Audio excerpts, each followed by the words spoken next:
Nightbot. Welcome to my channel.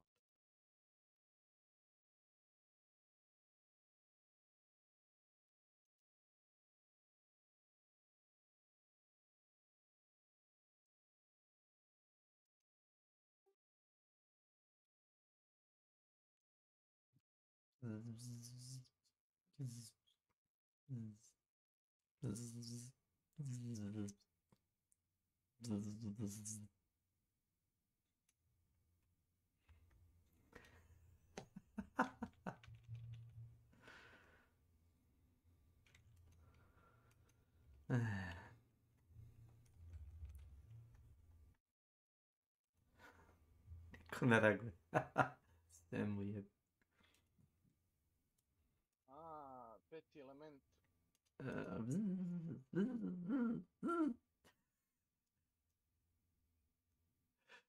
Chris Tucker. Sam ti najjača scena kada liže pičku nešto stewardessi.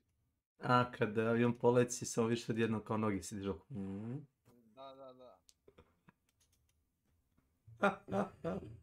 Maj. Bolest.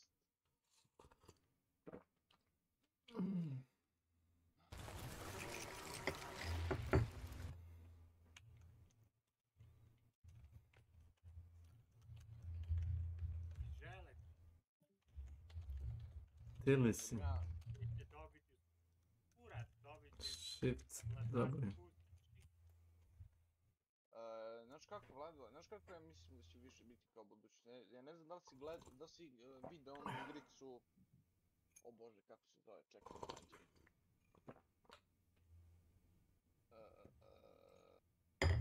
Macro maybe?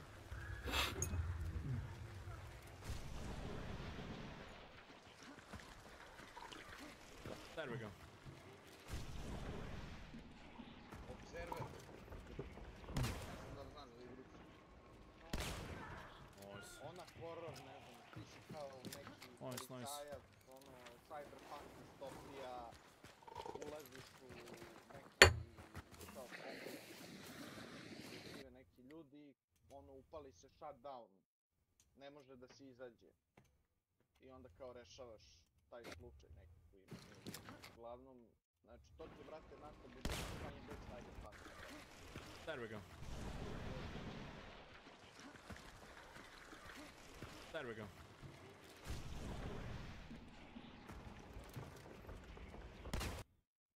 Žandarmerija spremna da odgovori svakom izazovu. Kao, na primjer, babama i dedama koji protestuju. Na primjer. a šipterim u Bujanovac. Znači, strašno.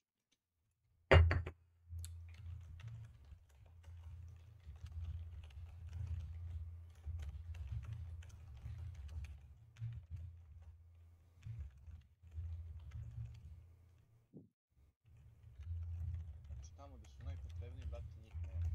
Strašno.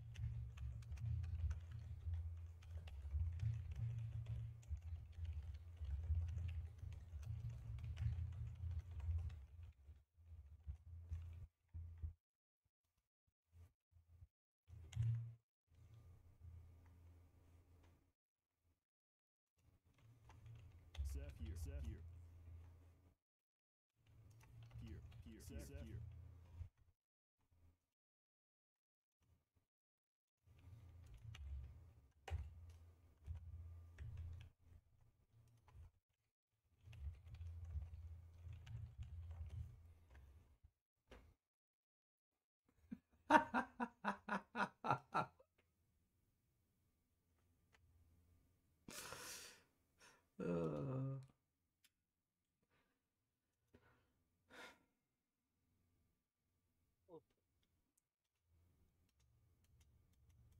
Yeah. Ownership of weapons exists on a spectrum. On the far right side, you have the libertarian or anarcho-capitalist view of weapons ownership, which consists of total unrestricted freedom. The ANCAPs dream of a world where any and all people can purchase a knife, a gun, a tank, or a McNuke without any red tape. Ideally, people would just obey moral law, and there would be no need for the use of force since total destruction would be mutually assured. On the other end of the spectrum is the totalitarian perspective. Weapons are dangerous. Literal Nazis and mass shooters are everywhere, so nobody can be trusted with any sort of weapon, not even a simple steak knife. Ideally, people would just obey the law under the threat of violence from the massive totalitarian state. But it's hard to enforce said laws without weapons, so exceptions are made for the state. One could also argue that paradoxically, the pacifist also exists on this end of the spectrum, believing that nobody, not even the state, should possess or use weapons. Between these two extremes lies the middle ground, a vast gray area where so many people have drawn arbitrary lines. This will be the main focus of our analysis. What's bothered me for a long time is the lack of objectivity within this middle ground. Everyone in this area agrees that weapons ownership within civil society is necessary, but everyone seems to draw the line at a different spot. All you need for self-defense is a snub-nosed revolver. Any handgun is fine, but a rifle is overkill.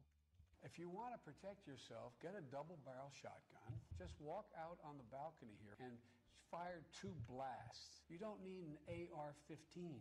A good old 30-06 with a nice scope is just fine. People should be able to hunt, but an AR is a military weapon of war. Why can't I buy a machine gun the same way I buy a rifle? It's not like I'm gonna ask for an RPG next. 1 RPG, please. I'm sure you've encountered all of these different perspectives at some point in your life. At first glance, the differences between each of these statements seem to be totally arbitrary, and in all likelihood, the reasons why people hold these beliefs are arbitrary, and based more on emotional reasoning than any statistics or logical reasoning. But there is a way to determine which weapons should be allowed in civil society, and which should not. In order to understand this, let's break down the true meaning of our initial question.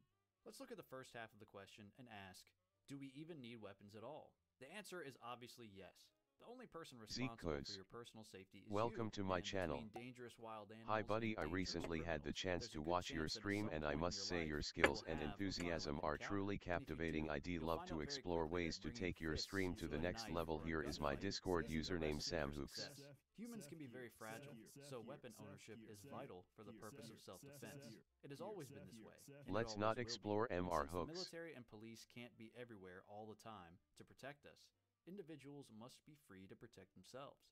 If we accept this premise, then we can now address the end of the question.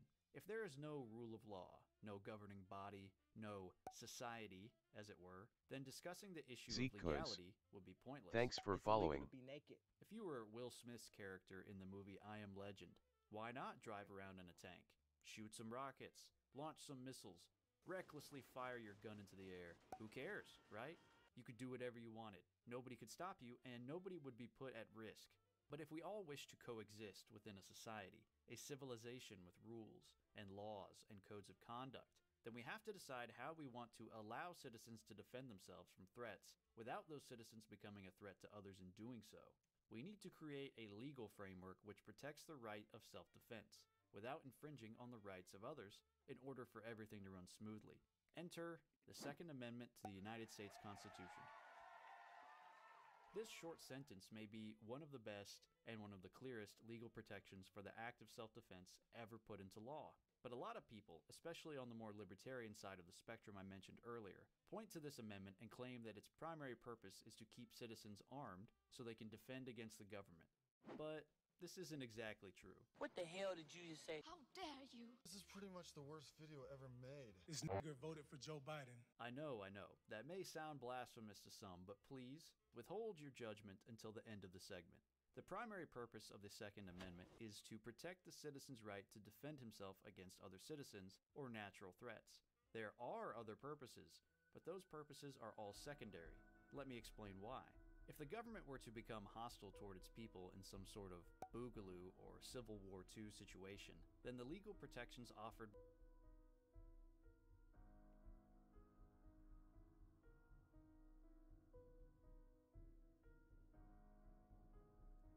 by the Second Amendment wouldn't matter. In fact, no laws would matter, because at that point, it would be war.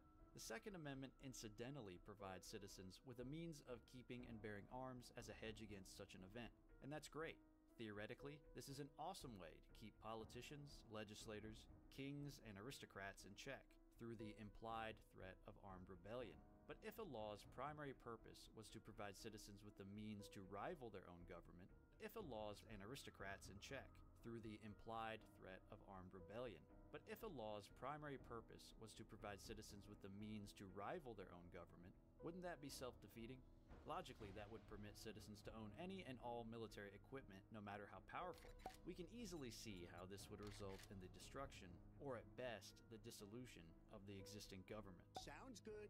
Doesn't work. And as mentioned earlier, we're working under the assumption that the law and order offered by civil society is desirable to us. So this kind of unrestricted access to AC-130 gunships or thermonuclear warheads would undermine our Constitution and therefore undermine our law and order.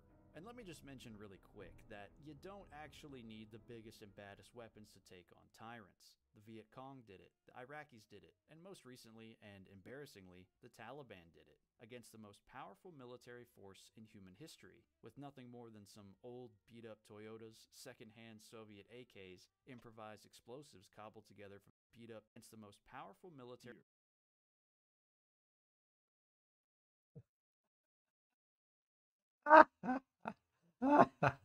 Извиняюсь, sorry.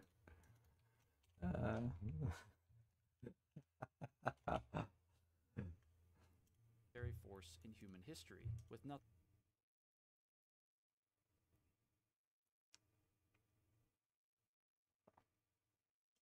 more than some old beat-up Toyotas, second-hand Soviet...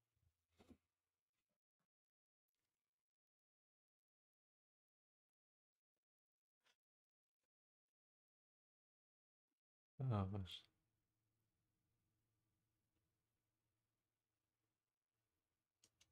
AKs, improvised explosives cobbled together from $30 worth of electronics, and their unwavering faith in a false prophet.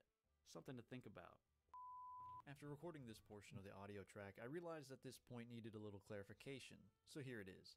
The most important part of any successful guerrilla campaign is funding, and I carelessly glossed over that fact in the original recording. The Taliban, the Viet Cong, and even our own colonial ancestors in their revolution against the British wouldn't have gotten very far without cash money. But the point still stands. You don't need high technology in order to beat a larger, more advanced enemy. You just need simple, effective tools, a fighting spirit, a home field advantage, and the power of friendship. So long as those friends are rich as fuck. With that in mind, we can now rephrase our initial question to make finding an answer much easier. If we accept that weapon ownership is necessary for individuals to defend themselves, and if we accept that threats always exist inside and outside of civilization, and if we accept that a righteous society must protect the freedoms of its citizens to act defensively rather than offensively, we should instead ask, which weapons can be used for self-defense in civil society? This is a question we can surely answer. All weapons can be used offensively. That is the primary purpose of a weapon. A man can run up to you, unprovoked, punch you, stab you, or shoot you. All weapons are made to kill, but not all weapons can kill defensively. Keep in mind that self-defense within our legal framework can be defined as the act of physically defending oneself from an immediate and unprovoked human or animal threat. Based on our criteria, any weapon that can be used defensively should be legal. Any weapon that can only be used offensively or is too dangerous to be used defensively within civil society should be illegal. And before we continue, it's worth noting that negligence or mishandling of weapons will not be a factor in this discussion. Misuse or mishandling of any weapon, regardless of its power, should always be illegal. It's illegal to mishandle a vehicle, mishandle someone else's money, mishandle classified information, and weapons should be no different. Since all weapons are capable of being mishandled, this will not affect the discussion of their legality. We'll give each weapon the benefit of the doubt and assume that it will be handled with proper care. If we find that the weapon still cannot be used defensively, even after taking every necessary precaution, we will deem it illegal. So let's get specific, starting with the most basic weapons, blunt objects. Blunt objects are not inherently dangerous. Left alone, they will simply sit there, with zero potential energy. When used defensively, they can reliably protect a person from an attack with little to no risk to bystanders. Knives are similar to blunt objects. They can't attack on their own, and when used effectively, they can defend a person with little to no risk to bystanders. Pistols fire one projectile at a time. Assuming the pistol is handled with proper care, diligent marksmanship is used, and the right ammunition is chosen, a pistol can be used to defend oneself with minimal risk to bystanders. Shotguns, similarly, fire one projectile at a time, quickly or slowly depending on the model. The spread of some shotgun loads becomes very wide at longer ranges, but assuming proper care is used, a shotgun can be an effective defensive weapon with minimal risk to bystanders within short distances. Keep in mind that a violent encounter usually occurs within a short range. It's rare that people are sniped at long range in civil society. If a threat is far out, it may be tactically and legally preferable to simply run, regardless of the weapon you have at your disposal. Remember, we're talking about average citizens here, not policemen or soldiers. In the unlikely event someone is attacking you or others at long range, it's not your job to engage the attacker, especially since doing so may put others at risk. Instead, you should run, call the authorities, take cover behind a sturdy structure, and prepare for a confrontation in case they close in on your position. And if, for some strange reason, you have no other choice but to engage at 200 yards, it's your duty to choose the right tool for the job, and grab the hunting rifle, or the AR, before you reach for the Mossberg Shockwave loaded with number 8 birdshot. Rifles are more accurate at long ranges than pistols or shotguns, but again, this is a moot point, because a threat to your life will rarely engage at long distance. Again, this is everyday society we're talking about, not the battlefield. Assuming proper care is taken to avoid the effects of over-penetration by the projectile, rifles can be used to defend a person with minimal risk to bystanders. In fact, countless home invasions and countless police chases over the years have been ended with the use of AR-style rifles in close-quarter engagements, and it's rare to hear about those engagements resulting in friendly fire. Machine guns technically fire one bullet at a time as well, although this happens very quickly, at rates in the hundreds of rounds per minute. For this reason, machine guns have higher recoil and are harder to control. This can pose a greater risk to bystanders. Nevertheless, it's technically possible for a machine gun to be used for self-defense, though, much like rifles or short-barreled shotguns, they may not be the best choice for every occasion, and should they be used for the wrong occasion, or used improperly, the owner should be prosecuted. Because it's still possible for them to be used in some defensive scenarios, machine guns should be legal. Grenades and other explosive weapons are where we must draw the line. They, and every weapon afterward, cannot be legal in civilized society. Here's why. All previous weapons could be aimed in a single direction to target a single threat, with little to no risk to innocent bystanders in other directions. A grenade, by contrast, explodes outward, killing indiscriminately. It cannot be used to apply a targeted attack against a mugger, home invader, or bank robber, the more common threats we DTD, a new face in vote has civil started. society, without endangering bystanders. Besides, the fuse on a grenade delays the explosion by 4 to 5 seconds, which could allow your attacker to run away. Not very handy for self-defense. By the very nature of this weapon, it cannot be used defensively, only offensively. Rockets and missiles are also explosive, but are used at much longer ranges than any citizen would encounter in a realistic self-defense scenario. Tanks are incredible pieces of military technology, but they aren't street legal, they don't really fit in the drive-thru pharmacy, and the armor-piercing, depleted uranium cells they fire can reach of over 1,500 meters per second. Yes, you heard that right. Unless your home invader is patient and kind enough to allow you to run out to your garage, hop in your Abrams, and take aim before he tries to rob you, a tank really isn't the best choice for self-defense, especially if you'd like your house to stay standing once the smoke clears.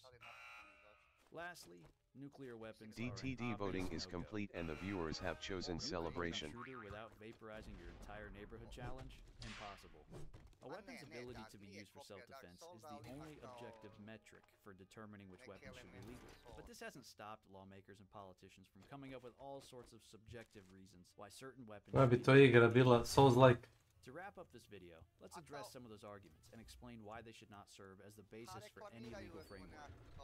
Any rifle with a barrel shorter than 16 inches should at least require special paperwork, or should be outright banned. How does barrel length change the function of the weapon or the round it fires? Spoiler alert, it doesn't. Whether a gun is a 2-inch barrel like the sawed-off shotguns from Killing Them Softly, or the 88-inch barrel produced by MDT's YouTube channel, it doesn't have much impact on the performance at the kinds of ranges you need for self-defense. And so long as you pick the right tool for the job, and take proper care to use the weapon in a safe and effective manner, there shouldn't be any increased risk to yourself or others regardless of barrel weight. But shorter barrels are easier to conceal, making them more dangerous. Easier to conceal, you say? Like pistols, right? Which are perfectly legal in most states, which most people agree should be legal, which are statistically more likely to be used to stop a would-be attacker, mugger, rapist, or home invader? Yeah, Nice try.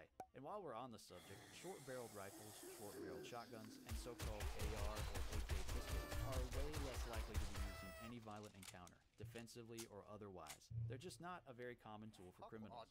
And just a few moments ago, I signed a memorandum directing the Attorney General to propose regulations to ban all devices that turn legal weapons into machine guns.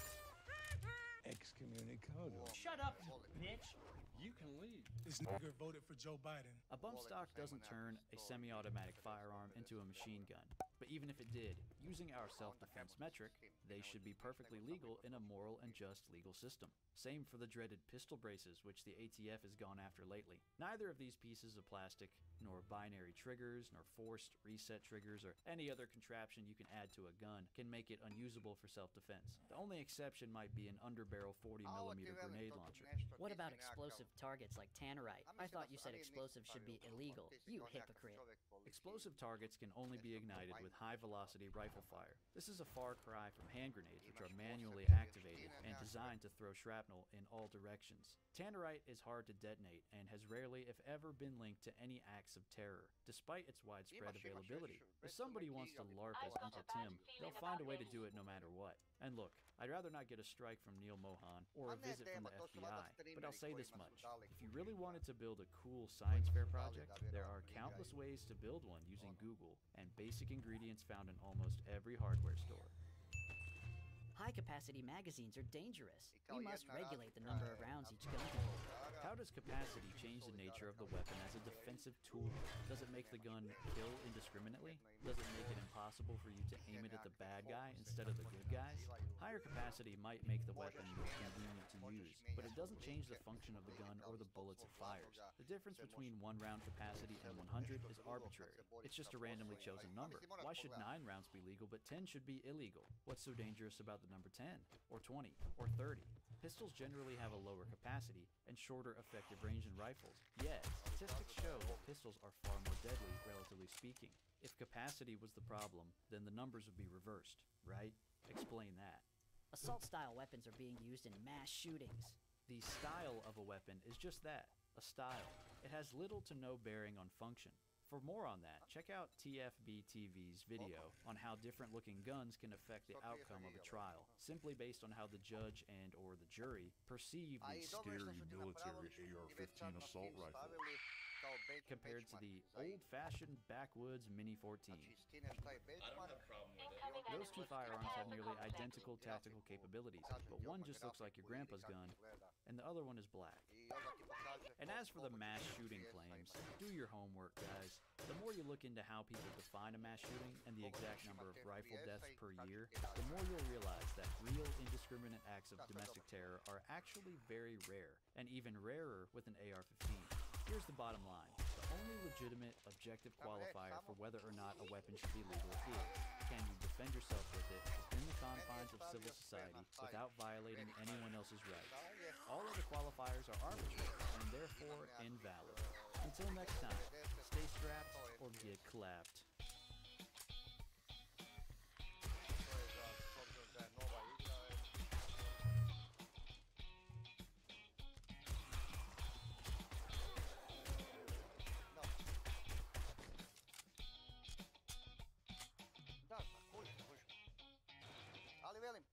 Prije svega pogledaj si na YouTubeu, ja sam dosta gledao na YouTubeu da mi se to dopada. To je ko nekakva fantastika nečega, mješavina nečega. A da, nešto takvoga. Ko igri pričaš za Boga? Je li to mislila? Samo sekundu ili ja. Ništa. Samo polako. Daj, zašto mi tu sereš? Te da ugasim, ti se gasi zvuk, jeboti pas, sound. To nije.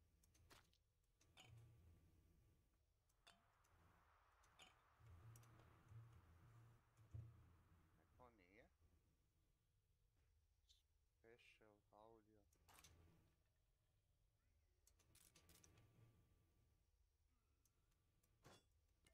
Pa zašto to ne mogu smanjiti skroz?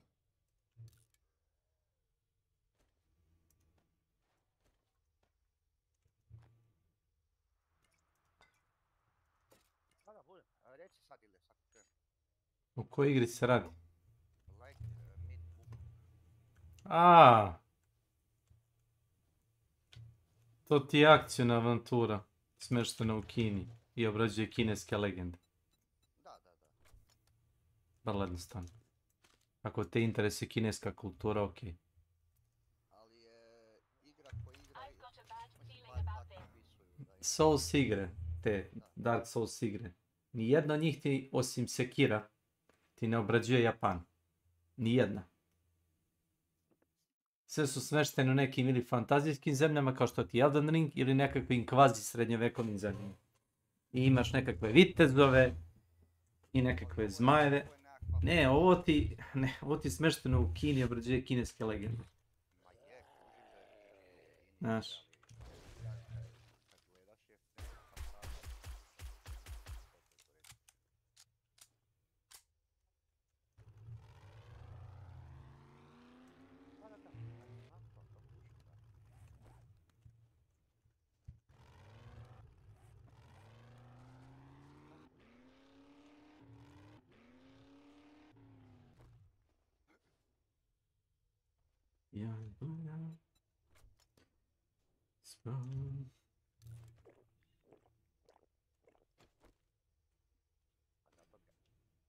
A zato kažem, moraš pogledati.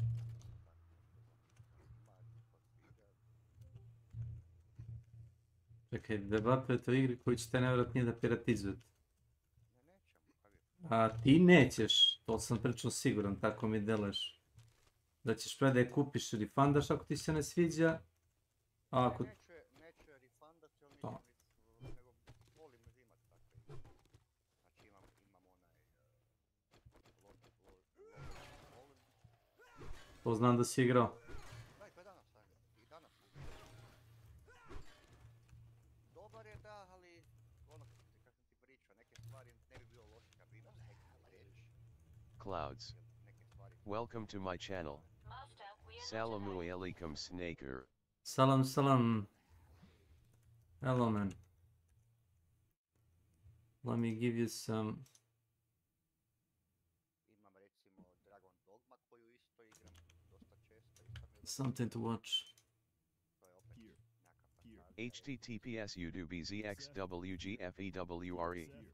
https udubzxwgfewre. Enjoy educating. And miming.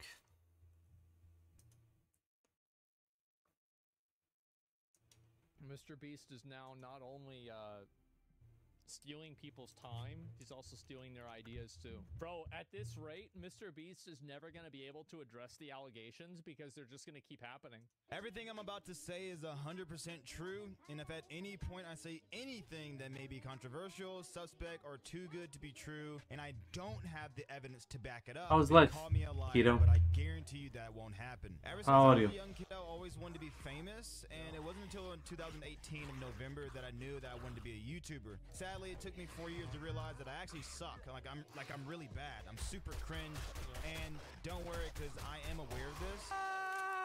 But I know one thing, and that one thing is I'm good at editing, and I'm great at creating ideas for others. I was meant to be off camera rather than on, and I'm okay with that. What I'm not okay with is being taken advantage of. I was lied to, manipulated, and thrown away like a piece of garbage. Honestly, though, sometimes I kind of think that this was pretty genius. Like, how could a person so high in status be challenged by a person like me? It's like me going to Elon Musk and saying, well, he did this and he did that, and no one would ever believe me because I'm literally just a nobody. So I have Chris Tyson to thank for allowing me to have this platform to tell my truth. February 2nd, 2024, I went snowboarding like I normally do, and I got an email in which I thought was a scam. I mean, for real, look at this. Even you would think the same thing if you got a random email saying, Thank you for submitting your info to our casting team. Yeah, you're right. Mr. Beast follow-up. When you didn't even remember reaching out in the first place. Yeah, Whether I thought that's it true or was. not, I certainly don't remember reaching out to them. In my line of work, I work for big-name YouTubers, mostly in the sports niche, but it has its range. I've done videos for House of Highlights, Game Day, Zach TTG, Jester, Papa Stanimus, Not So Air Jordan, and then I currently edit for MMG. Not to mention I did do the 2022 NFL playoff commercials. So it's pretty normal to have people reach out to me because they've seen my work from other creators and all the other work that I've done for them. So when I got this That would email, make I sense. decided to give it a chance. I responded in the email and then I proceeded to post a Facebook post because I was so happy. Everything is dated, and to make sure this information is credible, it helps it set well with you. Pay attention to these dates. It's not premeditated, and I February obviously 2nd. had no idea Chris Tyson would be such a perv, so there's no way I would make these posts in advance of like some kind of trick. I also have decided to log into my actual Facebook and show my actual email rather than screenshots, so you know that it's not photoshopped. So on February 2nd, I posted, so I got a job offer from Mr. Beast today. Video call on Monday. Wish your boy luck. Now let's go into the comments because I want you guys to be definitively sure that I didn't just make this post. 26 weeks ago, all this is 26 weeks ago, and it would take a whole bunch. You know, I find it to be kind of interesting that he's talking so much about trying to stave off people accusing him of faking it or some version of that. Because if that's what's happening, it seems like the people that are defending Mr. Beast probably are giving people that impression now anyway. Yeah, because Mr. Beast tries to discredit. Yeah. No, I think that's important to keep that in mind. The end of the video is kind of sus. Well, let's get to it. We'll make up all these fake people, and then to go in their profile and see that they're friends with the same people I'm friends with, having what 62 mutual friends, and then going, you know, it's a little bit too much here, right? So none of these are fake at all. Not this fake. is my actual Facebook page. So that's the post I made on February 2nd. Now I will go to my email, but for now I really do want to show you the post on Facebook, so I don't have to keep going back and forth. All right. So in a nutshell, before we get into all the details, Mr. Beast gave me a fake job, flew me out there to work. I worked my butt off, took all my ideas, sent me home, and told me there wasn't a job available. Did he pay and you? then proceeded to not only do that, but then to take my ideas still and then make a video. So that's what we're going to be covering here. I mean, we're talking about a billionaire here. If you know who Mr. Beast is, you know exactly what we're talking about. And I can hang up my editing tool set, whatever you want to call it, dude. That stuff. I'm not even gonna be editing for the guy. I'm gonna be using my mata. I'm gonna be making ideas for him to make videos. I swear to God, that's what my job is. It's not editing. And that's what I got from our meetings was, you know, Mr. Beast, Jimmy, he passes me a piece of paper that says, I blew up the world's most expensive tanks or something. Yeah. And he gives me a thumbnail that has a picture of him blowing up a tank. And it's my job to make a video out of that. So that was February 8th. On February 13th is when I went to the airport. The post says, years of hard work has led me to this. My heart is pounding out of my chest. And as you can see, I'm flying to Raleigh, Durham, North Carolina. And after that, take a very quick look at what I posted afterwards. February 26th, nothing about Mr. Beast. April 19th, nothing about Mr. Beast. April 25th, May 3rd, May 9th, May 19th, nothing about Mr. Beast. And do you know why I didn't post anything about Mr. Beast from that time? Is because something went horribly wrong and I was way too embarrassed to tell people about it because I had made so much noise, such a fuss about me going to Mr. Beast company, and then I just got kind of screwed over. So I didn't post a single thing about that. Now, you guys are wondering, I want to see the proof. I want to see the correspondence. I want to see everything that happened between you guys. I want that information. Well, I got it. So this is the first email I ever got from a guy named Dylan. I can't say his last name, so it will be blurred out for the rest of the video because I just don't want to get out his personal PI information. So we're going to keep it on a first name basis, and we're just going to say Dylan. Dylan sent me an email, and it says in the subject, Mr. Beast follow-up. Hey, thanks for submitting your info to our casting team. We received your submission at this time. We're fully casted for our current videos. That's not what we want to pay attention to. What we want to pay attention to is the second paragraph. Working at Mr. Beast, we are collaborative first, and I was forward your submission. Don't know how you got it, but let's keep going. If you're interested, I would love to chat about your potential full-time or contract role work on Mr. Beast's creative team. I'm not seeing anything wrong yet. Yeah, I'm still not seeing anything wrong. February 2nd, 2024 that he sent me the email. It was February 3rd, 2024 that I responded to the email. I wanted to make sure, after I made the post, I was like, oh crap, this actually might be a scam. Let me go back and do some research. And then the next day I was like, you know what? I feel good about this. I don't have to delete my post. So I was able to go ahead and reply to him confidently. Now, this email here is my very first, I guess, direct exploration call, whatever. Basically, me being able to meet them for the very first time, like I said on my Facebook and like I said before in the email, Monday, February 5th, 2024. My second call was not only with Dylan, but now it has Dylan, Hoodie, and someone named Kara, which I have never met. I've never once met Kara, so you won't hear anything about a Kara in this video. And this took place on Wednesday, February 7th, 2024 at 2:30 p.m. to 3 p.m. Eastern Standard Time. That was the second call. For another email also on February 7th, 2024, this was directly right after the call I had with Hoodie, Dylan, and Kara. And within that conversation, they basically told me that I needed to make a prompt. And when I say prompt, let me just read the email. Hello, Ty. We would like for you to come in for a vibe check. Vibe check means you come in for a few days to see if you're good, see if you're a good worker, see, you know, people are not going to be annoyed by you, and see if they can move further on with the hiring process. Yeah, that's totally we'd like fine. to come in, like for you to come in for 3 days at some point next week. I've got a recruiting coordinator, Leslie, CC'd on this email. She will help you figure out the days in which you can make it and handle your travel arrangements. Now, this is the most important email of all. What they want me to do is to do 2 video prompts. Attached, you will find 2 video prompts. Pick one that inspires you the most and document and write out how you envision it. Really let your creativity flow and assume everything is possible. So in each of these prompts, So I think I can predict what's going to happen. I think that they're going to use one of his video prompt ideas without crediting him, and then not give him the job. I think that's what's going to happen. Is the world's most dangerous trap room, and the other is 24 hours to spend $1 billion. I went with the world's most dangerous trap room because spending $1 billion in 24 hours just seems kind of boring and, quite frankly, linear. I think I have more creativeness than that. That's just not something I want to do. And then, like we mentioned before, this is Leslie sending me an email. Thanks, Ty. Are you able to fly in on Tuesday, be on office Wednesday through Friday, and fly back out on Saturday morning? Of course, I said yes, and she gave me all of my travel info. So now we're gonna get into like the more DTD, a new vote has started. So like I said, if I don't show proof, don't assume that I'm telling the truth. If I don't show proof for everything that I'm saying, he's wasting his time by trying to say this because people will just say he photoshopped it, but okay.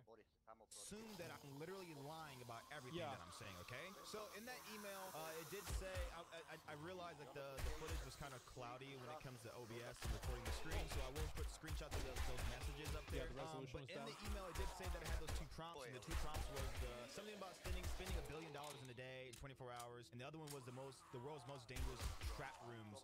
So we're taking a look right here. I have the prompt, and it says the world's most dangerous trap room. And in my intro, I have PT hallway. I have the elevator.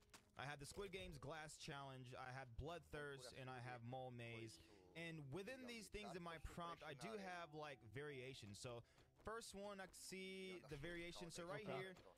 Underneath elevator, I wrote DTD voting is complete and the viewers have chosen Radiated Biker Horde Burn. See in the future Mr. Beast video later in this video. That's what I'm kind of expecting.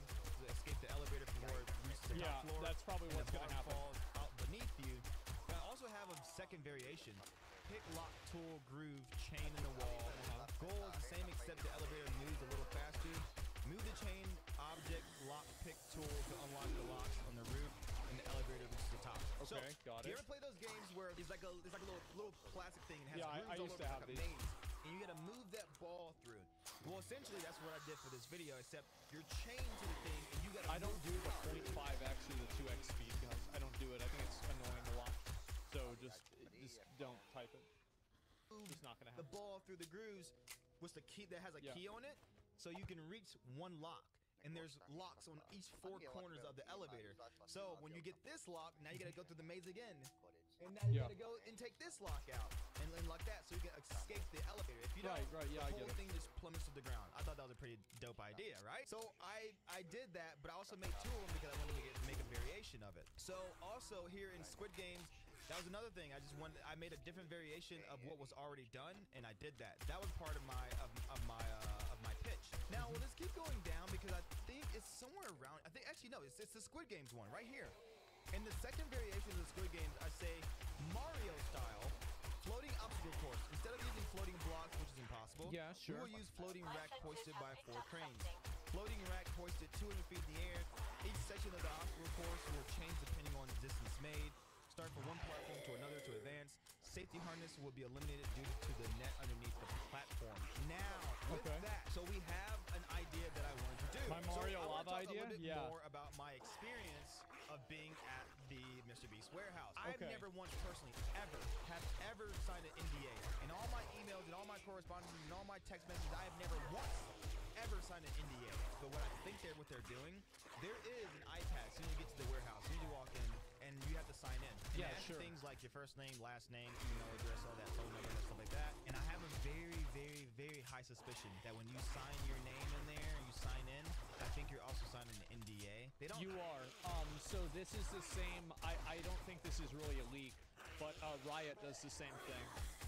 I've been to Riot's campus a couple of times, and I had to do the exact same thing. Yeah, anywhere where they're gonna bring you in that has like specific intellectual property is gonna have you sign something like this. It's common sense.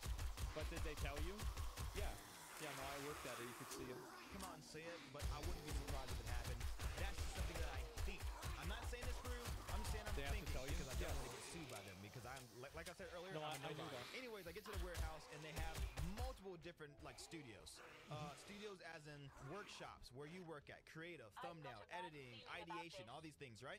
So they take me to, for legal purposes, I Well, will. so that we don't know whether they told him or not, because like if he said that they told me, then they're gonna say, well, we didn't tell him.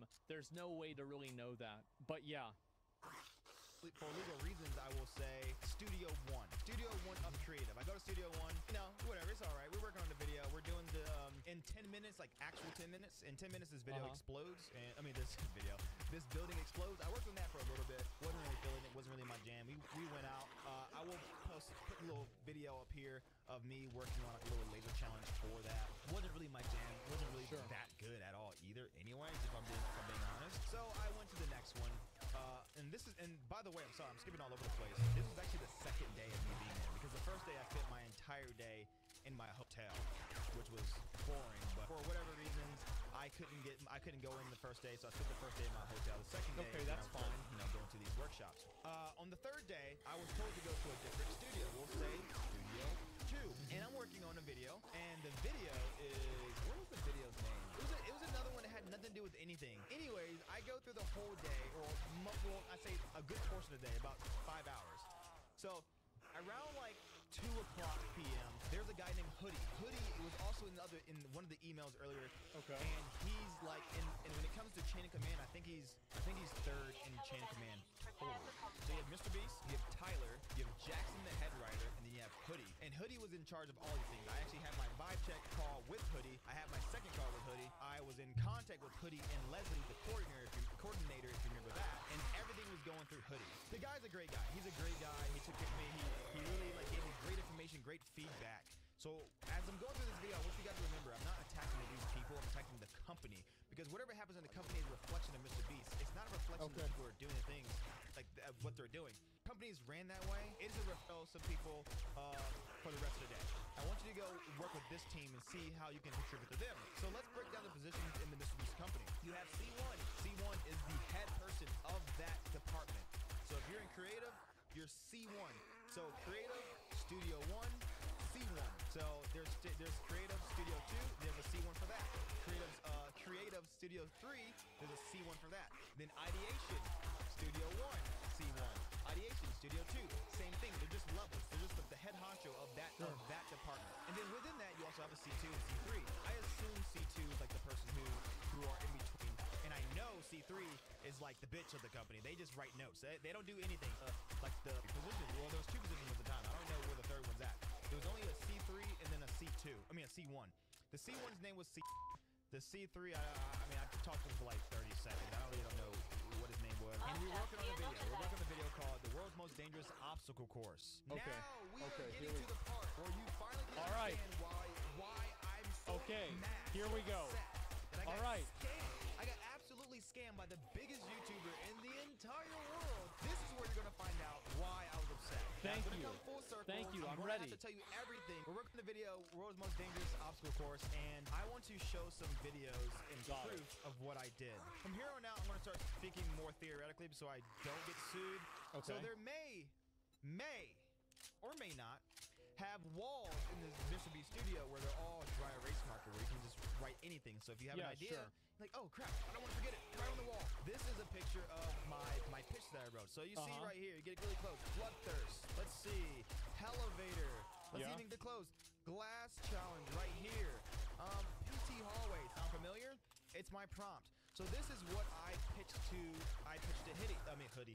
This is what I pitched to Hoodie, and I didn't put my variations in there. I just put the ones that I wanted, and I verbally said my variations just in case they didn't like my original ones. This is the world's most dangerous obstacle course. So C1 has been working on this with me and the other guy, I don't know his name, and we're working on, like, as you can see, the intro, the hook, the money mechanic. Right here, we're looking at, this is the most important part, it says rooms. When I saw rooms, when we were brainstorming rooms, I'm like, dang, okay, rooms. I just did a prompt on the world's dangerous trap rooms. This is perfect. I can do this. It doesn't exactly follow the obstacle course, so I can kind of use my room idea with this. I mean, if you look at these ideas, whatever, it doesn't matter. The one thing that I'm looking at the most is all the way at the bottom. It looked like it says Marlo, but it says Mario. Mario is my was my idea. I'm inspired by Mario because my kids love the Mario movie. They loved it so much they named my dog. I don't think that if we're gonna use the argument that because Mr. Beast did something with Mario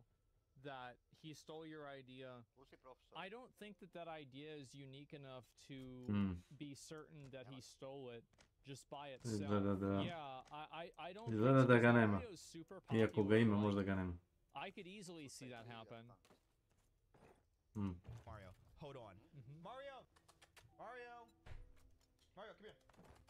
Good boy. This is Mario. No, it's not. It's a dog. Living proof that my kids named my dog Mario because they love they love the movie Mario so much. So I was inspired by that, and I think I put that in my prompt as well. If anyone's ever seen Mario, they have the floating blocks, and I wanted to see how I could make an obstacle course with those floating blocks. I thought about it, and I thought about it, and I thought about it, and I realized it's just impossible to make floating blocks in the air. I don't know how you would. Couldn't you just do it with like the chains being green and then just green screen them out? Like, I feel like that's the way you would do it, or you could do it with perspective and then have the perspective where they're actually attached to something, but based off of the camera angle, then they would move in the same way. Like, that would be the only way that you could do it, I think. That's my idea. Wait, did I just steal another one of Mr. Beast's ideas?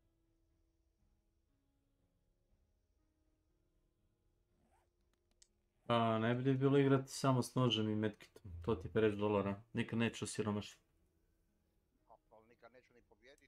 Hoćeš, pokaži. Upaš ćeš onu ligu Nenadu, ona liga bez briga i tu ćeš da dominiraš sa nožem obično.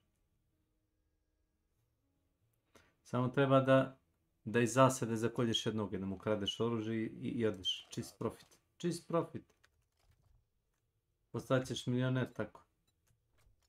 Jeste malo bez veze da čovjeka pokradeš. Čak ga ni ne zapališ, ne, samo otmeš oružje i odeš dalje.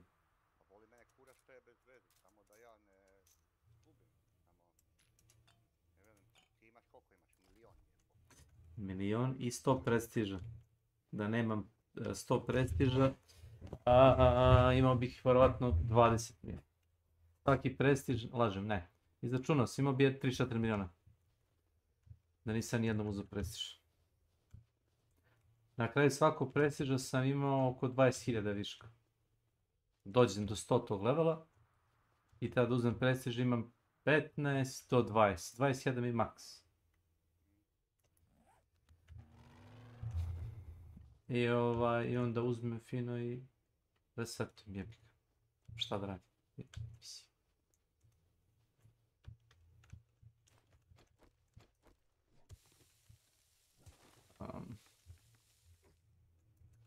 Brže sam dolazio do tog 100. levela nego što sam mogu potrošiti novce. Što mi je bio...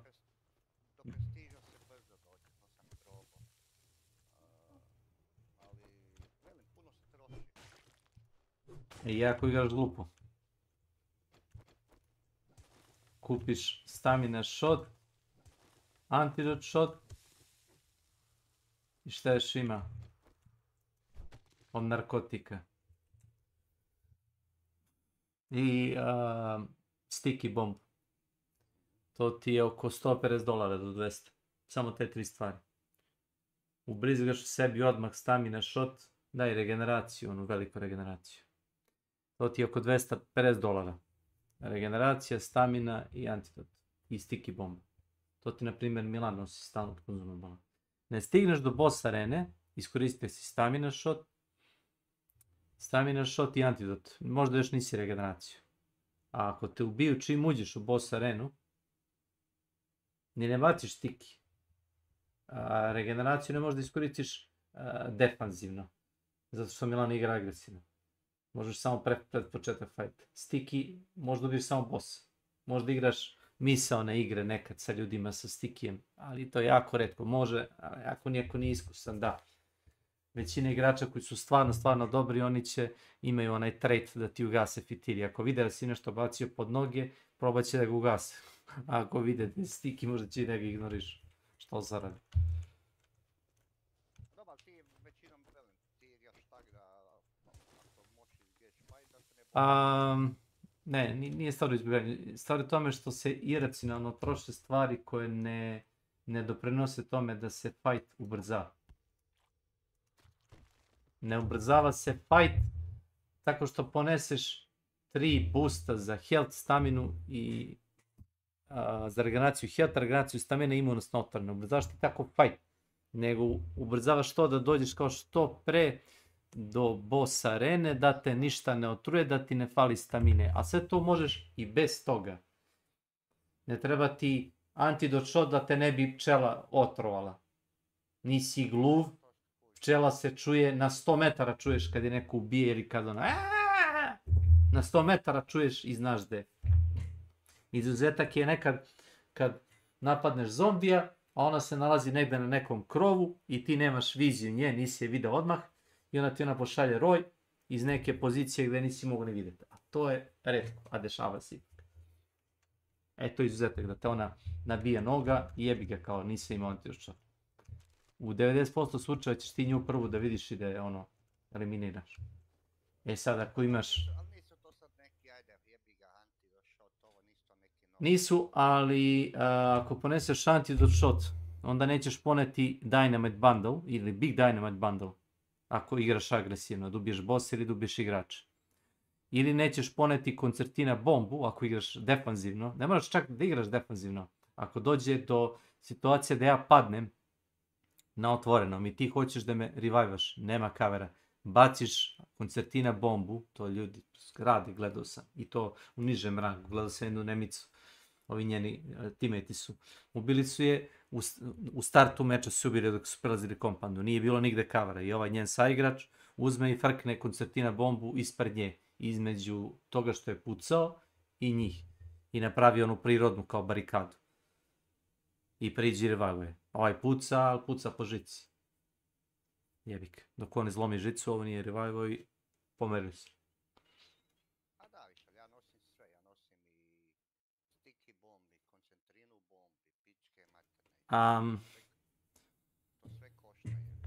Košta, ali opet kažem imaš 4 slota, ne možeš sve da nosiš. Ti ako nosiš sticky bombu, koncertina bombu, to su ti 2 consumable, imaš još 2. Šta će biti ta 2? Hoćeš i da uzmeš boostove za health koji samo tebe boostaju. Dinamit, koncertina bomba i takve stvari, oni zapravo pomažu čitavoj ekipi. Stamina shot, regen i antidot pomažu samo tebi. Jeste, drže tebe živog dužim i mogli bi da diskutujemo da ćeš ti onda samim tim što si duže živ pomoći ekipi, ali ne ako si headshotovan, onda ne pomaže ništa od toga što si uzeo.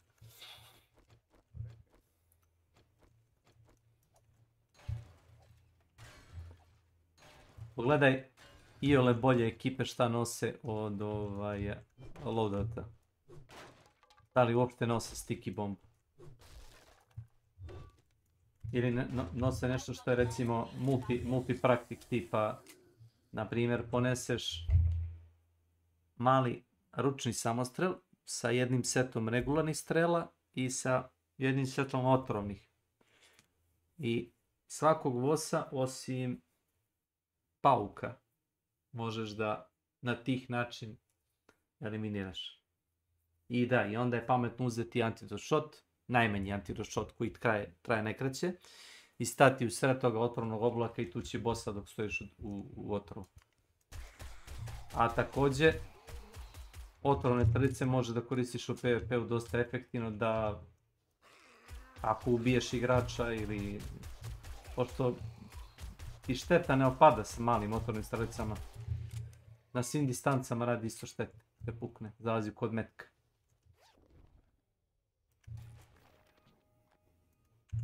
Jao, kako tako puno znam, a? Serem kao fok. Imam samo 6000 sati. Nama kažem imam 6000 sati, mislim da znam zašto imam $1.000.000. Prvo ne srljam u opasnost, drugo izbjegavam stvari koje mi novac odnose. Naprimjer, boss je beničovan, nalazi se u Chapel of Madonna. I oni su ubili bossa u prvih 30 sekundi do minut meča. Meni treba 2 minuta još da se dovučem do boss arene. Ima dobre šanse. Zavisi, ako baš me zanima šta se dešava, mogu da priđem da vidim ko je okolo, jel se puca, jesu svi unutra. Šanse su da jedna ekipa je bar uvijek napolju i da se ne miče unutra. Zavisi od onog MMR, koliko zvezdica. Ne od KD-a, od MMR. Ako je nizak previše MMR, najvjerojatnije da su kao muve bez glave uleteli unutra. Ako je previše visok MMR, onda čekaju napolje. A opet ako je baš 6 zvezdica tipa streameri, oni neće da čekaju, oni će zbog, ti što ih gledaju, oni će da ulete unutra, čak i znaju da je, iako znaju da je unutra opasno, neće ga vjerojatno se čekati. Probat će, bar će probati. Poginuli, razumeš. Niko ne može da gleda 2 sata neko kako se vuče kroz bun i čeka, razumeš. Ne bi ga ni ja gledao 2 sata.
Ja gledam.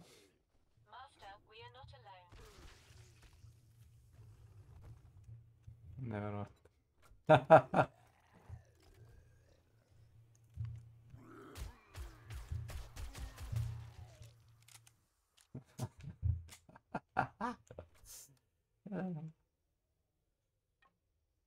Zombi se počeo penjeti uz moj džip i trigger je kao da sam ga...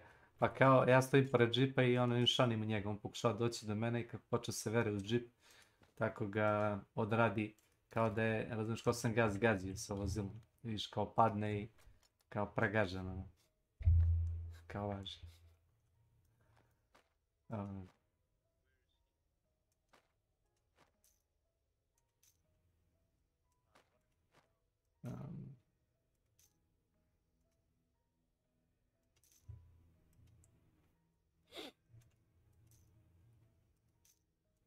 Šta, armor penetration?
Nisam baš... Da sam teo da dođem ranije do $1.000.000, prodao bi sve stvari iz inventara koje su mi više, koje ne koristim. Međutim, bukvalno Krajtek je s tim Twitch dropovima dao više novca nego što sam ja htio da imam. Ali...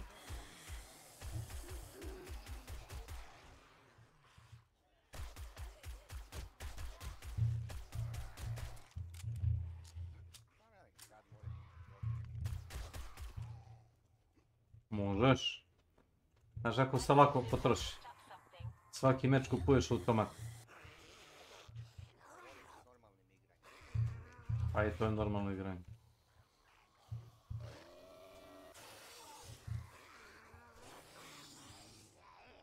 Mislim, što bi svaki meč uzimao onaj semi-auto shotgun, onaj što košta $560. Hoću bolje igrati s njim. U čemu razlika između njega i onoga recimo shotguna što ima 2 metra. One dvocevki double barrel.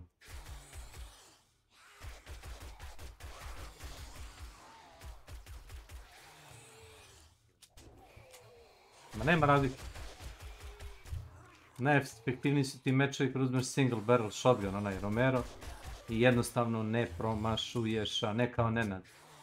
Nenad uzme slag, municiju, pogodi čovjeka, ja gledam gađa čovjeka na 7 metara slagom, ništa, pogodi ga ode. A preko da uzme bar neki shotgun koji ima više municije. Da svako pališ 1 metak, taj slag, pogodiš ga, ništa se ne desi jer reloaduješ. Moraš reloadat u kabinet, moraš reloadat na zatvorenu, na livadi. I već gubiš prednost, razumeš. Ako i da si ga pogodio, on se sklonio. Šta si napravio? Ništa. Hvala.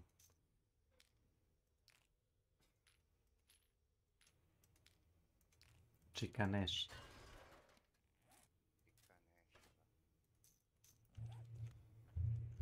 Pitao sam ga da li koristi Romero Alamo, kao zbog čega, on kaže pa kao brže reloaduje. 0,5 sekundi.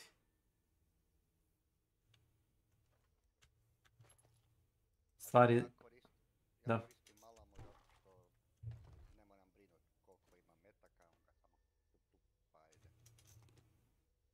A nije ti onaj njegov mehanizam nekad ono malo...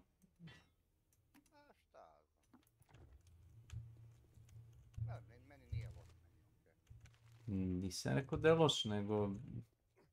Može li te nekad zajebati? Da si krenuo recimo da reloadaš, a imao si još patron, onda on krene da ga preklapa, što kaže Boris, klik, klak, klik, klak.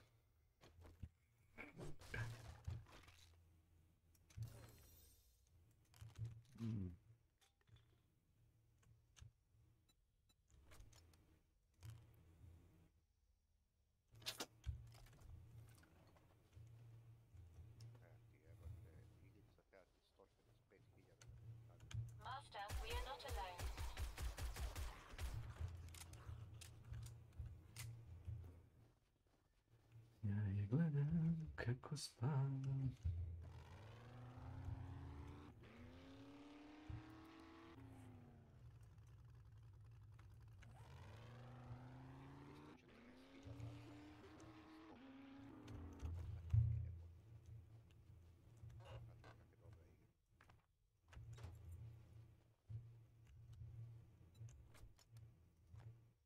To 314.000 igrača. 314.000 igrača.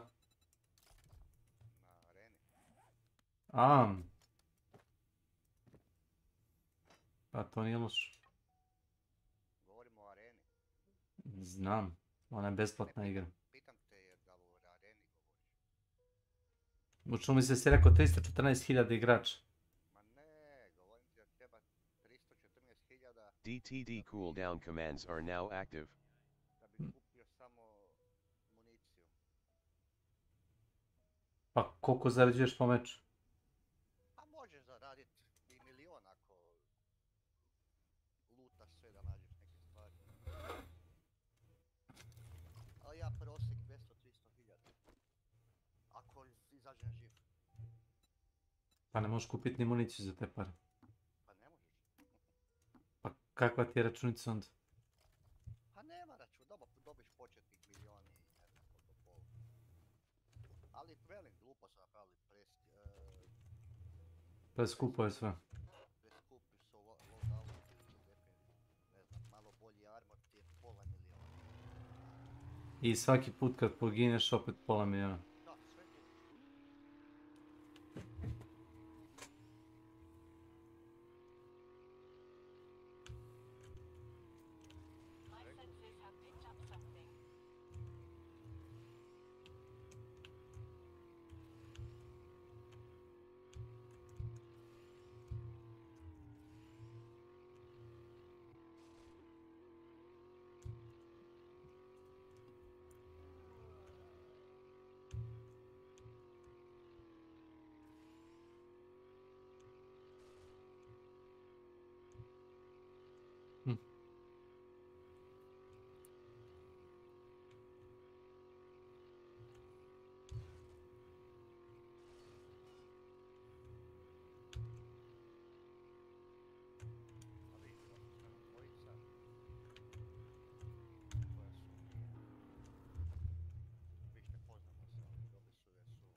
Vratila mi se nazad.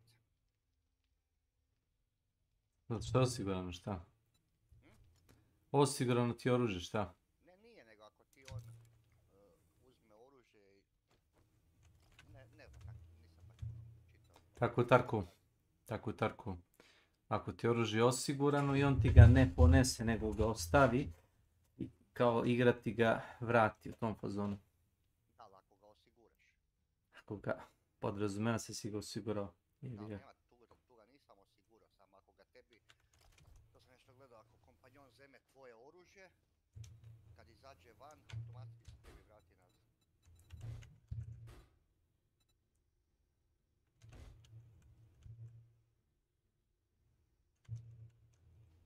Dovoljno samo da ga zeme sebi u steš. We buy and sell about everything. S time su napravili isto foru da neće biti This work we do makes the world a better. da si mogo nekome prodat za prave We pay in dukes and ordnance. To ti sad Very rade good. dok voliš nekom startu Now don't get. opremu I've got i u everything igri se from nađete sharp sticks. i on ti to hiti na pozitivu, znači ovdje ti može dat, ali kad god završi raid tebi se oružje vrati u steš. Tako da onda nemaš ga prodat. A u Tarku možeš. Hello guys.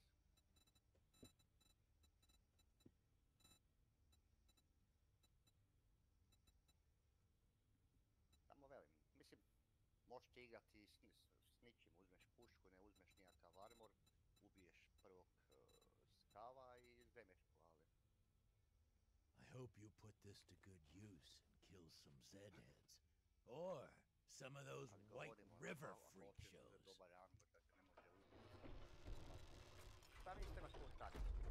Moju municiju, jaču municiju po levelima, jača municija za recimo level 10 ili koji si u igri 15 ti košta, ne znam ono, po 50, po 1200 tih dolara po komadu jebo.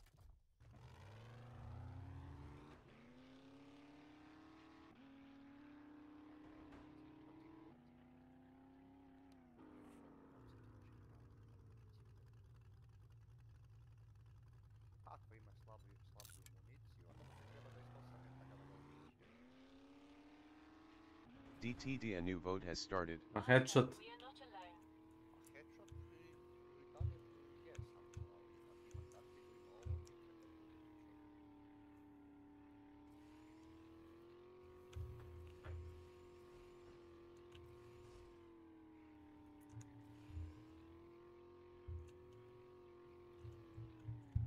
treba ubiti čovjeka.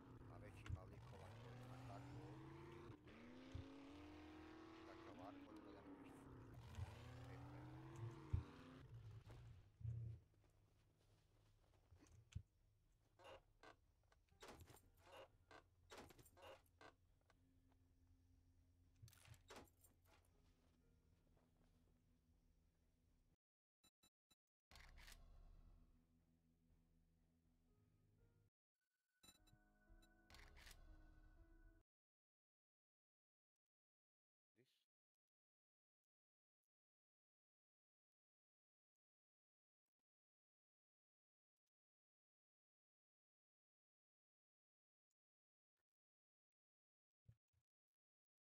this. Do it. Logistically, it's just not going to work, and physically, I don't think it would work either. So I came up with the idea with the But that trellis would be net. fake? Or Yeah, I came so up it with would the idea work. with the truss. Taking a look at this picture right here. So this was my idea here. I wanted to make an obstacle course in the air, but like somehow incorporate it with the Mario idea. Right, yeah, Somehow sure. I don't know, somehow do that. This is a picture that I drew for this pitch for this idea. Yeah. And I realized that, you know what, I couldn't do the floating block, so I wanted to make sure I can do it another way. So I had an idea of a truss with 4 cranes holding it up, and I wanted to be able to go across it. That was just the first section of it. Because if you look a little bit more to the right of this picture, there's like a helicopter and a guy hanging from a ladder, and there's platforms down here, 1, 2, and 3. There's platforms right there. That was just the first section of it. I wanted the intro of the video to be something so outlandish, so crazy that they just. Ja sam otišao, ako ćeš vjerovati, u krevet. Da, što se kažu, odmorim pre ručka.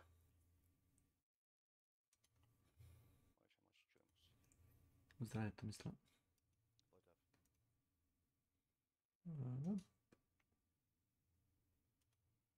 Anyway, I'm off to freaking bed. Take care.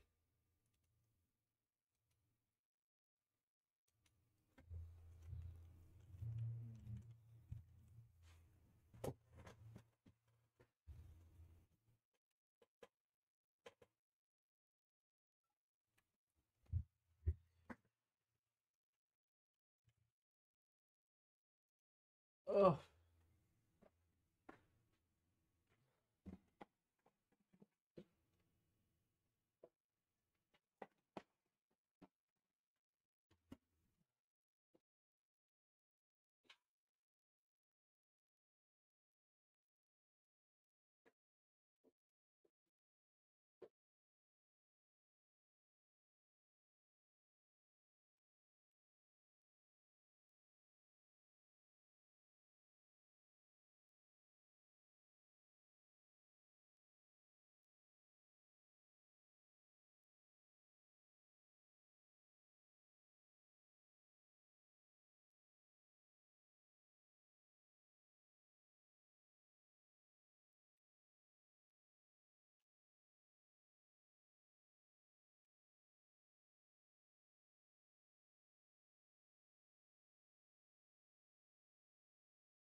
Nie.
Oh, yeah.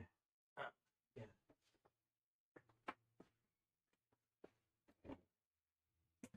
Oh!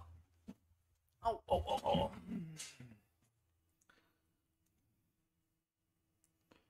The PvP.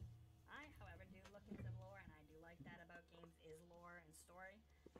And even though they're a bitch to kill, I think the bosses in this game have such great lore behind them, and they're such well-designed characters. I think they're cool. Unique armor, weapons, just they got their own style, and I like that. I like that about.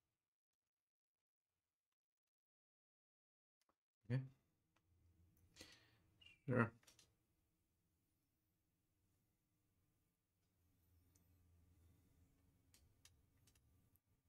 Hmm.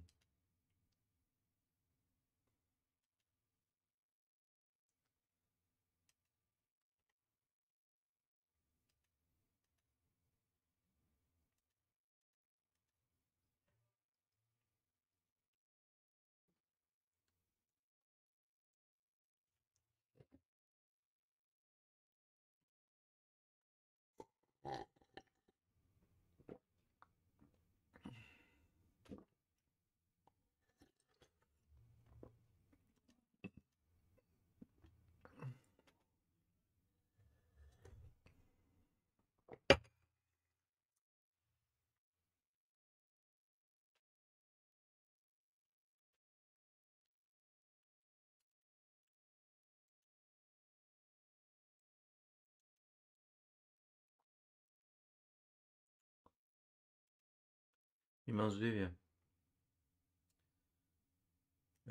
Teško. Teško.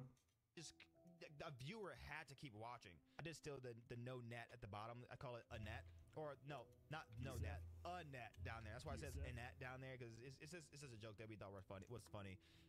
But I did steal that from one of the other Mac videos. I just figured, why not? It makes it such much of a better video. So I pitched this idea, and they absolutely loved it. Yeah. Absolutely loved Great. it. The only Okay. person who didn't like it was C1, because it wasn't their idea. So when it came down to our meeting later that day, so we were there for hours and hours and hours. And like I said, there's a hierarchy. There's Mr. Beast, Tyler, Jackson, the head writer, and Hoodie. Well, Jackson comes down there and we're having a meeting at 9 o'clock at night. The meeting goes all the way to midnight, and then they say at the very end, we're gonna need all hands on deck on this. We're gonna need the help. We're gonna need the creativity. We need everyone to pull their weight. Does anyone have anything that's gonna help us, with this? And I told them my idea. I brought up every single thing, not only just this idea, but the rest of the video. They loved it. The budget was originally 1.7 million. That intro alone cost 1.7 million dollars. Just the intro alone. And the reason why I didn't want to bring it up immediately was only because if the budget was 1.7 million and I'm here to prove myself, I can't start with going by over budget. Say, well, it would have worked, because who they're going to trust? You're going to trust someone who works there for months or weeks, years, or you're going to trust some guy like me that just flew here a couple days ago. So it was a little risky, but they loved it. We stayed to midnight. They freaking loved it. Got a pat in the back. Jackson was excited. Hoodie was excited. The only person who wasn't excited was a C1 that I kind of stepped over, because like they say in the company, it don't matter if you're C1, C2, C3. C3 can be a C2. C2 can be a C1. C1 can be a C3 by tomorrow. All right, so at this point, I've pitched my idea. They love it. They've set a date. I do think he did himself a pretty big disservice with this video by not making it shorter and more concise, because I think that a lot of people will lose interest and like not really listen to it.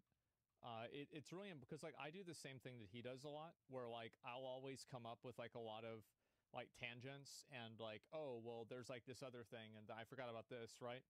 And like one thing that I've always respected about like Charlie, Moist Critical, is that he can talk about a topic for like 10 minutes and pretty much cover everything. And like if you make videos and you do a lot of stuff like that, it's something for me that I always have a hard time doing, right? Because I'll always have something else I'll want to say, or something else I want to bring up, or like a personal aside. And I think that whenever you do that in a video, it's very hard for an audience to like follow along with it. And it can feel very tedious because people are just there for the information. And so all of the fluff that you add in there just definitely, it wastes time, right? That's it. The guy's way worse. I'm not talking about, like, I'm just saying, like, I've had the same thing myself. So that's why I understand it.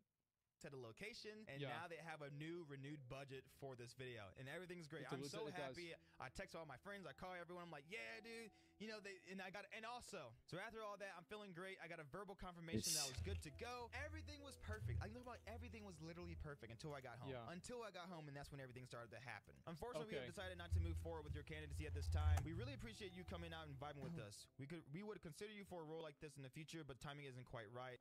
And the rest are about receipts. So at first, I was like, you know what? Maybe that's true. But then I started to think about it a little bit more. I started to think about it a little bit more, and I didn't want to let it bother me. I didn't want to let it bother me. So I said, hey, Dylan, that's a bummer to hear, but I appreciate not giving him the job was scummy. I don't think that's scummy at all. Like, you hire somebody, you fly them out, you see if things work with them. I don't know how he vibed with the community. I don't know how he like got along with them. Maybe they didn't like him. Like, that's the way a lot of interviews go. Yeah, of course. It's absolutely scummy. Really? Why? So like you can't have somebody on in a company for a trial period? Is that bad? Like I don't think that's bad. I think there's a lot of companies that do that. They hire you on for like a trial and they see if things are gonna work out, and then they don't work out. Now it's scummy if he doesn't get paid. That's a really great point. If he doesn't get paid, then it's scummy. If he does get paid, then it's fine. Maybe another time, like you said, may I ask if I presented myself poorly or rubbed the crew wrongly in any way? Talking about here because I know I did. Also, I sent my receipts, and I was just talking about my dog because I spent like $4. I assume that he did get paid. The reason why is because they asked about receipts for reimbursement. But if he didn't get paid, then yeah, they absolutely fucked him. My dog to be boarded. Sent all that information.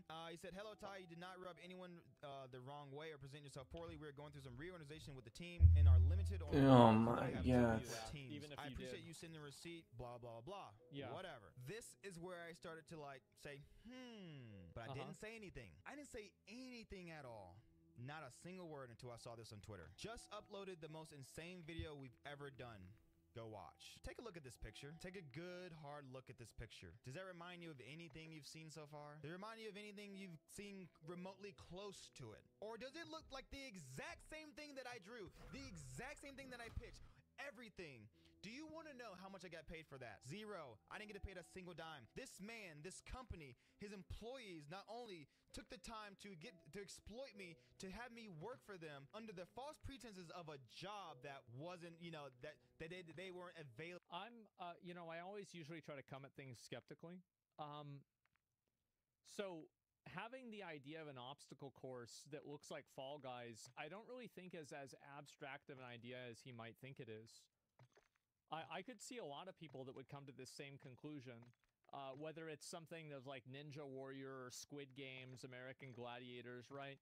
Yeah, I don't think that this is really enough proof. And if you look at the diagram that he made, it's really not a one-for-one. Now, it's close to a one-for-one, but it's not a one-for-one at all. It's Takashi's Castle. Yeah, a lot of things are like this. So whenever I see it, I'm not thinking to myself, oh, wow, I'm sure that this happened. No, I don't think that's a guarantee. Now, what I do think is indefensible is to fly him out and then not compensate him. I think that they should compensate him for doing that. That's definitely true. Please, you're reaching. They scammed him. It's a common practice. They got free work out of him. Yeah, but like, so, and that's really what the problem is, right? Is like, you're talking about this from this topic, from this perspective. I think that you're right. So you can't use their work. You absolutely can use their work. Like, there's nothing that says that you can't do that. What do you mean? So I think that really the problem here is that he wasn't paid. I think that they should have reimbursed him and they should have paid him for this. That's the reason why it's wrong. But like, the action itself isn't bad. Does that make sense? Like, if you get paid for something and you provide, like, this is very common. How many of you guys, whenever you work at a company, all of the things that you do at work for the company. Ne znam. Šta ima?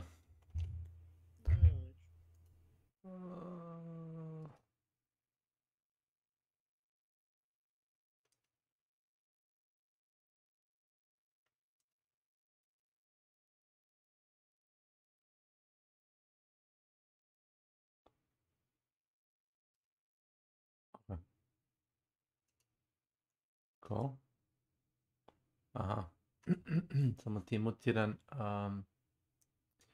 Mutiran ti je mikrofon. A mislim da me čuješ. Nisam siguran. Evo!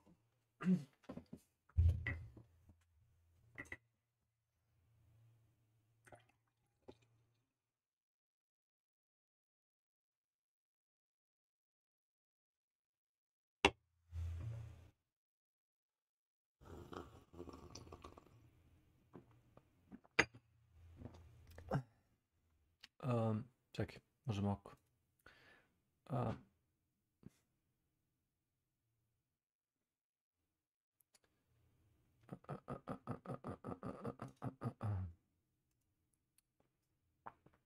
Invite people.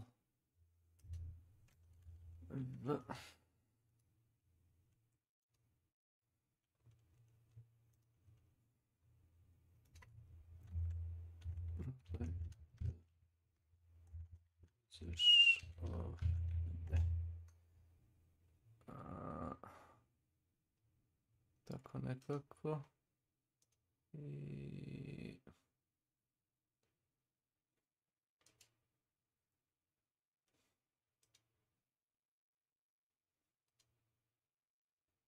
A gdje si nesto bio, a Nenad?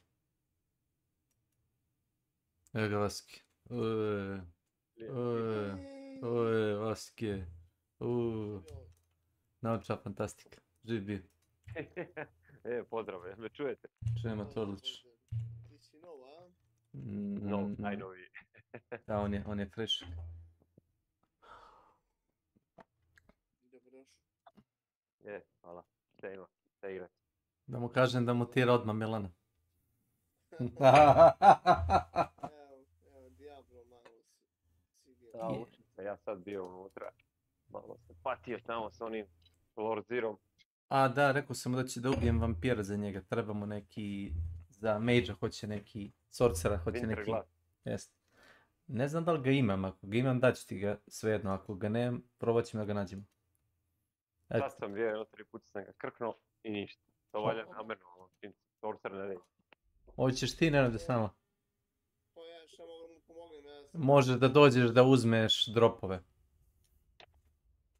I XP. Svaki put kad gubiš dobiš XP, može dobiti item koji ti može trebati. Isplati se s ovim da se igra...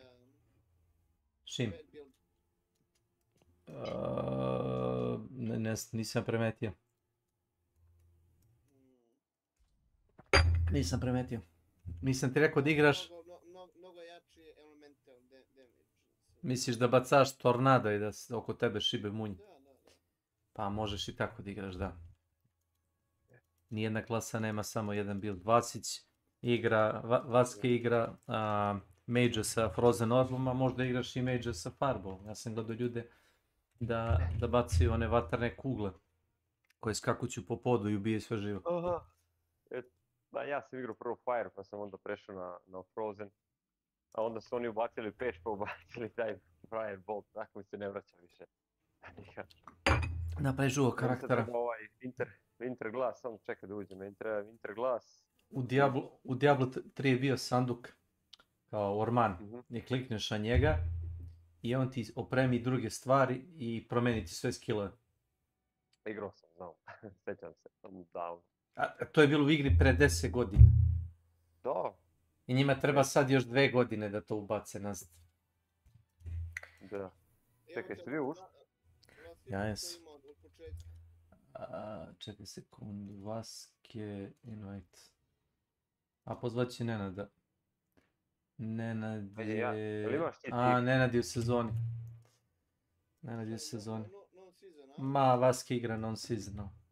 Kakav sezon, nema vremena.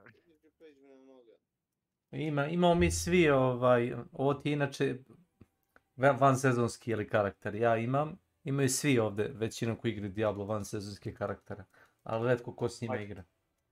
Ja. Ja. Čekaj, sad ću reći 1. Koliko imamo ih boca? 1, 2...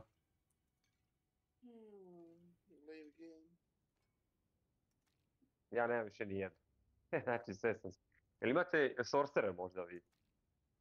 Imam, ali mi je stari sorcerer. Možda, znaš, kad uđemo svi lupamo više... Znam šta pričaš. Ćemo dobiti, da. Ne mora. Ne, znam šta pričaš, ali meni mislim da je sorcerer iz druge sezone, sad je sezona 5. Što će reći da... Ima veze, zato što su oni u sezoni 4 promenili sve iteme, to znaš. Pa, mislim, ja igram mjesec dana. Dobro, ja sam igrao od kad je izašla igra. Šta znači ovaj Impaler?